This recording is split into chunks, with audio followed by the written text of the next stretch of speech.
Hello friends, मैं हूं अजीज शेख। आप देख रहे हैं movie stock movie explain channel, जिस पर आज मैं एक्सप्लेन करने वाला हूं प्राइम वीडियो पर रिलीज हुई बॉलीवुड हॉरर फिल्म डिबुक को, जो कि एक्चुअल में 2017 की मलयालम इजरा फिल्म की रीमेक है, जिसमें अब कितने चेंजेस है कहानी के हिसाब से कितने नहीं, चलिए उन डिटेल्स पर बात करते हैं। लेकिन एक मेजर स्पॉइलर वार्निंग और एक छोटी सी रिक्वेस्ट के साथ, जो है चैनल को सब्सक्राइब, वीडियो को लाइक और शेयर करने की।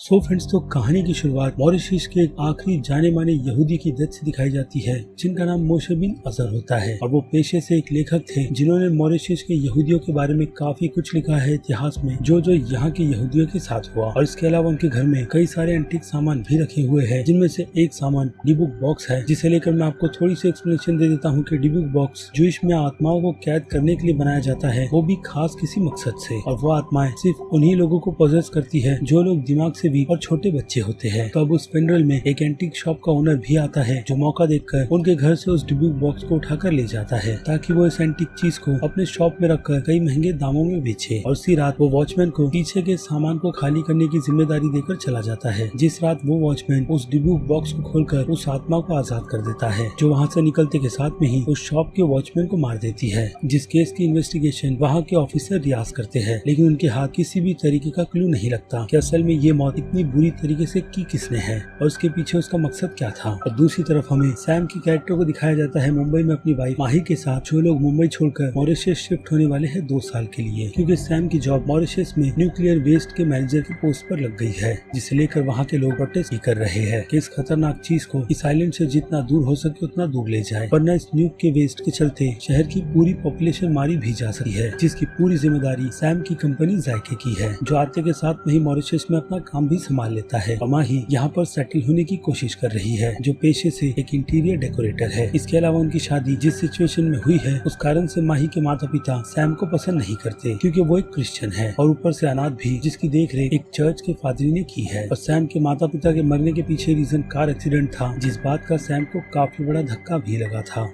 तब उन दोनों की एडजस्टमेंट इस नए शहर में चल रही है और पड़ोसियों से दोस्ती भी, जिनसे वो लोग ज्यादा मिलते जुलते नहीं। इसके अलावा माही अपने घर को रेनोवेट भी कर रही है खुद, जिसके लिए वो सीधे एंटीक शॉप पहुंच जाती है और वहां जाकर वो उस डिबुक बॉक्स से काफी ज्यादा अट्रैक्ट होती है, जिसे वो अपने घर ले आती है। और घर पर लाकर सबसे पहला काम उस बॉक्स को खोलने का करती है, जिसे खोलने के बाद उस बॉक्स में से उसे वाइन की छोटी बोतल, फटा कपड़े का टुकड़ा और उसमें लपटा हुआ बाल मिलता है। इसी के साथ साथ उस संदूक में एक और बंद होल भी होता है, जिसे माही खोलकर उस आत्मा को अपने ही शरीर में बुलवा लेती है। जिसके बाद घर में माही की अजीब अजीब हरकतें शुरू हो जाती है, जिनमें वो ज्यादातर तो छुपी रहती है। और ये चीज सैम भी अब नोटिस करने लगा है कि उसकी वाइफ उससे धीरे धीरे दूर जा रही है और ज्यादातर तो वक्त उस डिबुक बॉक्स के साथ ही बिताती है। और रात को जब कभी भी वो सोती है तो ऐसी नींद में होती है कि मानो घर में भूकंप भी आ जाए तो वो उठने वाली नहीं। और ये बात सैम उसे बताता भी है। इसके अलावा माही को अब घर में किसी के होने का एहसास भी होता है, जिससे डर कर वो सीधे सैम के ऑफिस चली जाती है, वो भी एक ऐसे एरिया में जहाँ पर किसी भी जाना अलाउड नहीं है। और सैम इस बात से काफी ज्यादा चौंक जाता है कि उसकी वाइफ उससे मिलने के लिए एक ऐसी जगह पर आ गई जो काफी हाईली सिक्योर्ड है, जिस जगह की सिक्योरिटी का इंचार्ज वो खुद है, जहां जाने के लिए सिक्योरिटी के 3 लेवल को भी पार करना होता है, तब जाकर कोई वहां पर अपनी डेस्टिनेशन पर पहुंचता है। लेकिन माही वहां पर पहुंचकर सैम को घर की सिचुएशन के बारे में बताती है, जिससे वो काफी ज्यादा डर गई है, जिस बात को उस टाइम पर सैम बिल्कुल भी नहीं मानता कि एक्चुअल में भूत वूत नहीं होते। और उसी रात्रि के वक्त उसे भी घर में किसी के होने का एहसास होता है, वो भी तब जब उसके पलंग में कोई अचानक से घुसकर उनकी चादरों को हटा देता है। जिसके बाद सैम वहाँ से उठकर पहले तो घर में किसी के चलने की आवाजें सुनता है, जिसका पीछा करते हुए वो घर के स्टोरेज रूम तक पहुंच जाता है, जहां पहुंचने के बाद भी उसे कुछ नहीं मिलता सिवाय कुछ आवाजों के। लेकिन इसी बीच उसका पैर एक पुरानी लकड़ी पर भी पड़ता है, जिस कारण से वो घर के उस स्टोर रूम से सीधे हॉल में आकर गिरता है। जिसके बाद वो अगले दिन रियाज को बुलाकर यही चेक करवाता है कि घर में कोई रात को चोर तो घुसा नहीं था। लेकिन रियाज उसे दिलासा देता है कि इतनी बड़ी जगह पर जानवर भी हो सकते हैं, क्योंकि चोरों के निशान फिलहाल तो उसे नहीं मिले और उसे चिंता भी नहीं करना चाहिए। और उनकी इसी बातों के बीच माही का रिएक्शन फिर से अजीब है, जिसे फिर से सैम ने नोटिस किया है। और अब वो इस चीज से उभर नहीं पा रहा कि असल में माही के साथ चल क्या रहा है। जिसके बाद अगले ही दिन सैम से उसके मुंह बेले पिता मिलने के लिए आते हैं, जिसके बाद उन दोनों के बीच वही माही और सैम की सिचुएशन की बातें होती है कि कैसे उन दोनों ने भागकर शादी का जो डिसीजन लिया था अपने फादर के कहने पर, वो कितना सक्सेस हुआ है और आज वो दोनों काफी खुश है। जिस बात से सैम थोड़ा अपसेट नजर आता है और ये चीज फादर भी बहुत ही अच्छी तरीके से नोटिस कर लेते हैं कि सैम के साथ कुछ ना कुछ बुरा तो हो हो ही रहा है। और उनका ये शक यकीन में तब बदलता है जब वो सैम के घर पर पहुंचते हैं, जिस घर के अंदर एंटर करने के साथ में ही वो समझ जाते हैं कि इस घर में किसी बुरी शक्तियों का साया है। जहाँ थोड़ी और छानबीन करने के बाद उन्हें डी बुक बॉक्स भी मिल जाता है और सारी की सारी सिचुएशन भी समझ आ जाती है। दूसरी तरफ सैम अपनी वाइफ माही को ढूंढ रहा होता है, जो घर के उसी स्टोर रूम में जाकर पड़ी हुई है, वो भी बिल्कुल बेसुध, मानो उसे पता नहीं कि वो यहाँ पर पहुंची कैसे। जहाँ से माही को हॉस्पिटल ले जाया जाता है और वहाँ जाने के बाद थकान के कारण उसकी ऐसी हालत है, डॉक्टर ये रिपोर्ट देते हैं। और दूसरी तरफ सैम के फादर उसे सारी की सारी सिचुएशन उस डी बुक बॉक्स को लेकर समझा देते हैं, यानी कि उसकी ओरिजिन, कैसे उस बॉक्स में आत्मा को कैद किया जाता है, जिसे सुनकर सैम और भी काफी ज्यादा परेशान हो गया है। लेकिन उसके फादर के पास सबसे पहला सोल्यूशन तो उस बॉक्स पर लिखे गए जूइश वर्ड को ट्रांसलेट करवाना है, जिसे वो अपने एक दोस्त गैब्रियल की मदद से क्रैक भी करवा लेते हैं, जो कि लैंग्वेज एक्सपर्ट होता है। जिस बॉक्स पर लिखे गए वर्ड्स को पढ़कर गैब्रियल ये बात भी समझ जाते हैं कि सैम के फादर को आगे क्या करना है। जिस ट्रांसलेट वर्ड के साथ में वो रब्बी बियानी नाम के शख्स का एड्रेस भी सेंड कर देते हैं, जो ऐसी सिचुएशन में उनकी एक आखिरी उम्मीद है, क्योंकि उस बॉक्स के ऊपर किसी के बॉडी के रिमेन्स की बातें लिखी हुई है, जो नाम अब्राहम इजरा का है, जिसे 1961 से उस बॉक्स में कैद कर दिया गया, यानी कि उसकी आत्मा को। और फिर क्या सैम वहाँ पर अपने फादर की बात सुनकर सीधे रब्बी से मिलने के लिए चला जाता है, जिन्हें पहले से ही सिचुएशन गैब्रियल ने बता रखी है, क्योंकि सैम के वहाँ पर पहुँचने के बाद रब्बी उसे यही दिलासा देते हैं कि वो डी बुक उन्हें बिल्कुल भी पोजेस नहीं कर सकता, जिसके पीछे का रीजन मैं आपको ऑलरेडी समझा चुका हूँ। जिसके बाद वहाँ पर एंट्री रब्बी के बेटे मार्कस की होती है, जिनसे बात कर सैम बस जाने ही वाला होता है कि उसे उसकी वाइफ माही का कॉल आता है और वो उसे खुशखबरी यही देती है कि वो प्रेग्नेंट है, जिस बात के लिए मार्कस उसे कांग्रेच करता है। लेकिन ये बात रब्बी को खलती है, क्योंकि अब वो तीनों खतरे में है, क्योंकि उस आत्मा ने रब्बी के अकॉर्डिंग सैम और माही को नहीं बल्कि उनके होने वाले बच्चे को प्रोसेस कर लिया है, जिस बच्चे के शरीर से आत्मा पूरी तरीके से नहीं जुड़ी है। और अगर उस आत्मा को ये पता चल गया कि उस पर एक्सोर्सिज्म ट्राई किया जाएगा तो वो उन सभी को भी हार्म करेगी। इसलिए सैम को जितना हो सके उतना काम रहना है और बाद में जाकर फिर से रब्बी से मिलकर इसका सोल्यूशन निकालना है कि उसके होने वाले बच्चे को कैसे इस मुसीबत से निकाला जा सकता है। लेकिन सैम की वो उम्मीद तब टूटती है जब उसे पता चलता है कि रब्बी की डेथ हो चुकी है, यानी कि नेचुरल डेथ। जिसके बाद मार्कस वहाँ पर सैम को आगे की जानकारी देता है कि उन्हें किस स्टेप को फॉलो कर इजरा की आत्मा को उसके बच्चे के शरीर से अलग करना है, जिस पर काम तब तक नहीं किया जा सकता जब तक सैम के बच्चे का जेंडर ना पता चले कि वो लड़का है या लड़की। यानी कि अब सैम को कुछ महीनों तक बिल्कुल शाम माही के साथ ही रहना है, जो चीज वो करता भी है। और दूसरी तरफ मार्कस एक्सपर्ट्स की राय ले रहा है कि कैसे सिचुएशन से निकला जाए। इसी के साथ साथ उसने मार्कस को सलाह घर के सारे मिरर को दफनाने की भी दे दी है, जिसमें देखकर माही आउट ऑफ कंट्रोल हो जाएगी। और हाँ, मार्कस ने एक लॉकेट भी दिया है जिसे पहनकर सैम बिल्कुल सेफ रहेगा। और फिर कुछ दिन बाद माही की माँ भी घर पर आ जाएगी, तब चीजों को संभालना काफी ज्यादा आसान भी रहेगा। जिसके बाद अगले दिन जब माही सैम के साथ वॉक पर जाती है तो बीच पर उनके नेबर का डॉग उन पर बार्किंग करने लगता है, जो चीज माही को बिल्कुल भी पसंद नहीं आती। जिसके बाद वो दोनों वहाँ से जाते हैं तो माही उस डॉग को जैसे ही देखती है तो वो डॉग शांत हो जाता है। और फिर अगली रात माही घर से बाहर निकलती है, क्योंकि रात को बेड पर सोते वक्त बेड पर ही लगे ग्लास की वजह से वो पूरी तरीके से आउट ऑफ कंट्रोल हो गई है, जिसे देखने के चक्कर में सैम उस लॉकेट को भी वहाँ पर भूल जाता है और सीधे माही को ढूंढने के लिए चला जाता है, जो उसे घर में कहीं पर भी नहीं मिलती। जिसके बाद वो घर के बाहर निकलकर अपनी वाइफ को ढूंढता रहता है, जो एक लंबी सी दीवार पर बस ऐसे ही चल रही है, हाथ में सैम के आईडी कार्ड और खून से भरे बैग को लेकर। जिसके बाद सैम उसे आवाज देता है और वो वहाँ से काफी आराम से भी उतरती है और फिर वहाँ से आगे बढ़ जाती है, जिसे बस सैम ढूंढता ही रहता है। और फिर एक मोड़ पर जाकर रोड के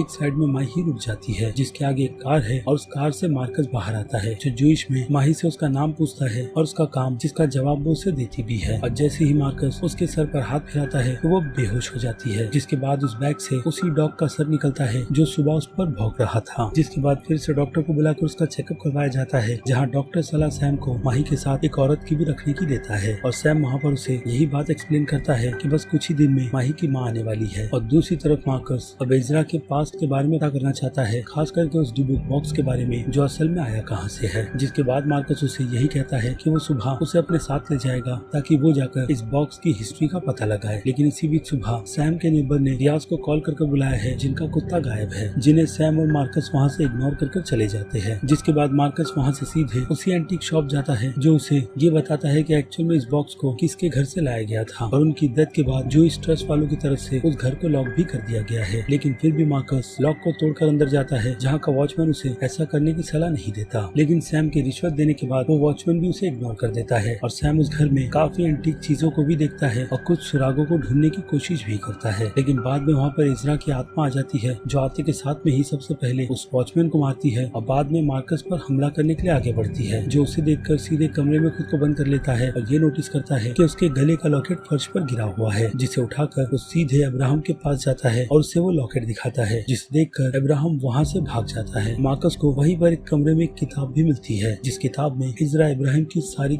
हिस्ट्री लिखी हुई है, जो हमारे सामने भी अनवील्ड होती है, जिसमें 1960 में महाबारी टापू पर वही इजरा यानी कि अब्राहम नाम का लड़का रहता था, जिसे वहाँ की कैथलिक लड़की नूरा से प्यार था। और इब्राहिम एक जूइश था, जिसके पिता उस आइलैंड के एक काफी जाने माने बिजनेसमैन थे, जिनका नाम याकूब इजरा है, और वो धार्मिक भी बहुत ज्यादा है, इसलिए वो नहीं चाहेगी कि इजरा और नूरा की शादी हो। लेकिन फिर भी इजरा नूरा से बहुत ज्यादा प्यार करता है, और इस बात का पता जैसे ही उसके पिता को चलता है, वो इजरा को उनके आइलैंड पर कैद कर देता है, जहाँ से आने जाने की परमिशन उसे बिल्कुल भी नहीं। लेकिन इन सब के बीच नूरा प्रेग्नेंट हो जाती है और इब्राहिम का वेट करते रहती है, जो उससे मिलने आता ही नहीं। और उसकी प्रेगनेंसी की खबर अब उसकी माँ को भी पता चल गई है, और धीरे धीरे गाँव वालों को भी। और फिर इब्राहिम नूरा को आखिरी खत लिखता है, यही कहते हुए कि वो उसे भूल जाए, क्योंकि उसके पिता उन दोनों की शादी नहीं होने देंगे। जिस बात को सुनकर नूरा को बहुत धक्का लगता है, जिसके बाद वो इब्राहिम की फेवरेट वेडिंग ड्रेस को ही पहनकर खुद को फांसी लगा लेती है, जिस बात से अब पूरे गाँव वाले भी गुस्सा है, क्योंकि नूरा के पिता को इब्राहिम का वो लेटर मिल जाता है, जिससे अब उन्हें पूरा माजरा समझ आ गया है कि उनकी बेटी के बच्चे का बाप कौन था। जिसके बाद सारे गाँव वाले मिलकर इब्राहिम और उसके पिता को ढूंढते हैं, और इब्राहिम को इतना मारते हैं कि वो चलने फिरने के लायक नहीं रहता। और डॉक्टर भी जवाब दे देते हैं याकूब को कि उनका बेटा दोबारा चल फिर नहीं पाएगा और न ही बोल पाएगा, यानी कि वो एक ऐसी जिंदगी जिएगा जो किसी काम की नहीं। जो बात इब्राहिम के पिता को इतनी ज्यादा खलती है कि वो काली शक्तियों की मदद से एक रिचुअल करते हैं और इजरा की आत्मा को डिबुक में कैद करते हैं, इसी कर्ज के साथ कि जब उसकी आत्मा आजाद होगी तो उसका लक्ष्य इस आइलैंड के सारे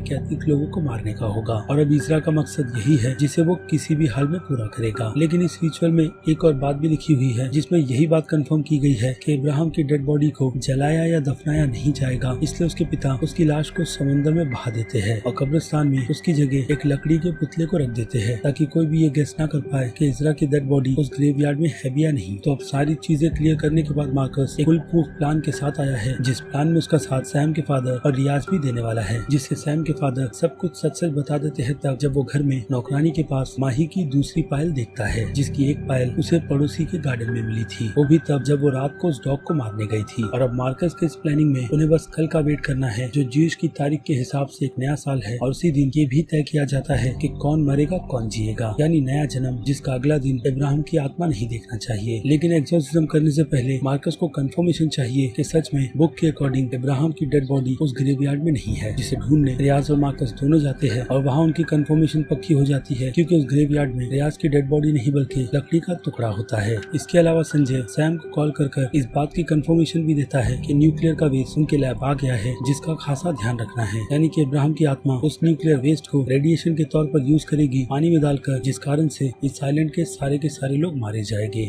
लेकिन मार्कस के पास उसका प्लान रेडी है, जहाँ जैसे ही सैम पहुँचता है तो रियाज उसे बेहोश कर देता है, और उसकी आँख खुलने के बाद हमारे सामने ट्विस्ट रिवील किया जाता है इसी बात का कि पॉसेस माही नहीं बल्कि सैम है, क्योंकि सैम ने भी बचपन में अपनी माता पिता की मौत के बाद कई परेशानी भरी रातें बिताई है, और इसी कारण से इब्राहिम को मौका मिल गया, वो भी तब जब माही बाहर नेबर के डॉग को मारने गई थी। और इसके अलावा इब्राहिम ने ये पता कर लिया था कि उसका मकसद पूरा सैम से ही हो सकता है, जिसका काम न्यूक्लियर वेस्ट को देखना है। लेकिन ऐसा हो नहीं पाता, क्योंकि अब वो मार्कस के ट्रैप में फंस चुका है, जहाँ पर रियाज बाकी दूसरे 10 टूरिस्ट ज्यूइश को लेकर आता है, जिस एक्सोर्सिज्म में उनकी भी जरूरत पड़ती है। इसके अलावा मार्कस सैम के फादर और उसकी वाइफ माही को उनकी कुछ ऐसी यादें रखने के लिए कहते हैं, जो यादें उन्हें सैम से जोड़ती है, जिसमें फादर सैम के बचपन का फोटो और माही अपनी वेडिंग रिंग रखी है, जिसका असर सैम पर बहुत ज्यादा होता है। जिसके बाद वो बाकी लोगों को उस चर्च से बाहर जाने की सलाह देते हैं, जिसमें वो माही को वहीं पर रहने देते हैं। और फिर एक्सोर्सिज्म शुरू होता है, जिसके शुरू होते के साथ में ही सैम का खुद पर कंट्रोल नहीं रहता, क्योंकि अब वो पूरी तरीके से इब्राहिम के कंट्रोल में है और चेयर से बंधा भी हुआ है, जिसे तोड़कर वो एक एक कर सभी लोगों को मारना शुरू करता है और सीधे मार्कस पर हमला करता है, जो फिर से उस लॉकेट को निकालकर उसे वीक कर देता है, जिसे जैसे ही माही देखने के लिए आगे बढ़ती है तो सैम उसका गला पकड़ता है और उसे जान से मारने की कोशिश करता है। लेकिन इसी बीच इब्राहिम की नजर माही के पेट पर पड़ती है, क्योंकि वो प्रेग्नेंट है, जिस कारण से उसका मन माही को ना मारने का होता है। लेकिन फिर भी उसके लक्ष्य से वो हट नहीं सकता, यानी कि अब वो भी मजबूर है, और हम उसकी मजबूरी सैम के माथे पर देख सकते हैं, जिस कारण से उसका माथा फटता है। और यही मौका देखकर मार्कस बड़ा सा हॉर्न बजाता है, जिसकी आवाज सुनकर सैम के शरीर से इब्राहिम की आत्मा निकल जाती है और सीधे उस डिबोक बॉक्स में चली जाती है और चीजें फिर से नॉर्मल हो जाती है। जिसके बाद मार्कस और रियाज उस बॉक्स को वही फेंकते हैं जहाँ इसके पहले मार्कस की डेड बॉडी फेंकी गई थी, ताकि वो कभी भी वहाँ से निकलकर बाहर ना आ सके। और फिर कुछ दिन बाद हमें फिर से मार्कस दिखाया जाता है, जिसे सैम कॉल कर ये बताता है कि उनका बेबी आ गया है। जिस बात को सुनकर मार्कस खुश होता है और हाँ सैम और माही भी, जिसके बाद ये फिल्म यहीं पर खत्म हो जाती है। जिसे लेकर अब आपकी क्या राय है उस बारे में मुझे कमेंट कर जरूर बताइएगा, क्योंकि वक्त है वीडियो को भी यहीं पर खत्म करने का। मैं हूँ अजीज शेख, आप देख रहे थे movie talk movie explain channel, जिसे अगर आपने अभी तक सब्सक्राइब नहीं किया है तो सब्सक्राइब कर लीजिए और बगल में बने हुए बेल आइकन के साथ साथ नोटिफिकेशन को भी ऑल पर क्लिक कर दीजिएगा। बाकी मैं मिलूंगा जल्दी आपसे दूसरी किसी वीडियो में किसी और फिल्म या फिर किसी और सीरीज के टॉपिक पर बात करते हुए। तब तक के लिए आप मेरे चैनल की बाकी दूसरी वीडियोस को भी एंजॉय कीजिए। Till then